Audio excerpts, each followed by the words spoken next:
ব্রাহ্মণবাড়িয়ায় প্রাথমিক বিদ্যালয়ের mid day meal কার্যক্রমে অনিয়মের অভিযোগ উঠেছে। জেলার ৯টি উপজেলার মধ্যে নবীনগর ও নাসিরনগর উপজেলার সবকটি প্রাথমিক বিদ্যালয়ে চালু হয়েছে মিড ডে মিল, কিন্তু পুষ্টি নিশ্চিত ও ঝরে পড়া রোধে এই কর্মসূচি চালু হলেও ঠিকমতো মানসম্মত খাবার না পাওয়ার অভিযোগ শিক্ষার্থীদের।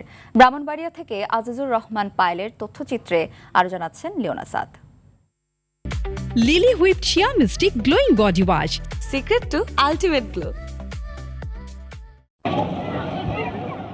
সরকারি প্রাথমিক বিদ্যালয়ে শিক্ষার্থীদের পুষ্টি নিশ্চিত করতে ব্রাহ্মণবাড়িয়ার নবীনগর ও নাসিরনগর উপজেলায় চালু হয় মিড ডে মিল কর্মসূচি, কিন্তু মহৎ এই উদ্যোগের বাস্তবায়ন নিয়ে উঠেছে নানা প্রশ্ন।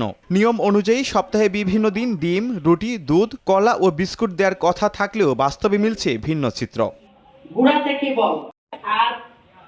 শিক্ষার্থীদের অভিযোগ, ভালো পাওয়া যায় না খাবারের মান, কখনো পচা কলা আবার কখনো খারাপ ডিম সরবরাহের অভিযোগ তাদের। শিডিউলে কলা ও বিস্কুট একসাথে দেওয়ার নিয়ম থাকলেও নবীনগরে গত 2 সপ্তাহ ধরে শুধু মানহীন কলা দিয়েই দায় সারছে ঠিকাদারি প্রতিষ্ঠান হাসান আলী। লুটিও ভালো করে না, লুটি সিমেন্ট এরপরে কাবুসিটা ভালো করে না, তিলে ফিরাতে পানি পরে ওটা ডিম কুসুম লাল দুধ খাইলে পেট নামে। সবাই আমি দুধ খাইছি, আমার শুরু মনে দিছি বারবার বাথরুম যেতেছে, পেট খারাপ করছে। এদিকে ছাত্রছাত্রীদের সব অভিযোগ অস্বীকার করলেন উপজেলা সহকারী শিক্ষা কর্মকর্তা। তিনি স্পষ্টভাবে জানিয়েছেন কোনো ধরনের অনিয়ম হয়নি। একই যোগে 219টি সরকারি প্রাথমিক বিদ্যালয়ে প্রতিদিন খাবার দেওয়া হয় না, খাবার সরবরাহ ঠিক মতো হচ্ছে। হ্যাঁ, তো খাবার নিয়ম মাফিক খাবার দিয়ে যাচ্ছে।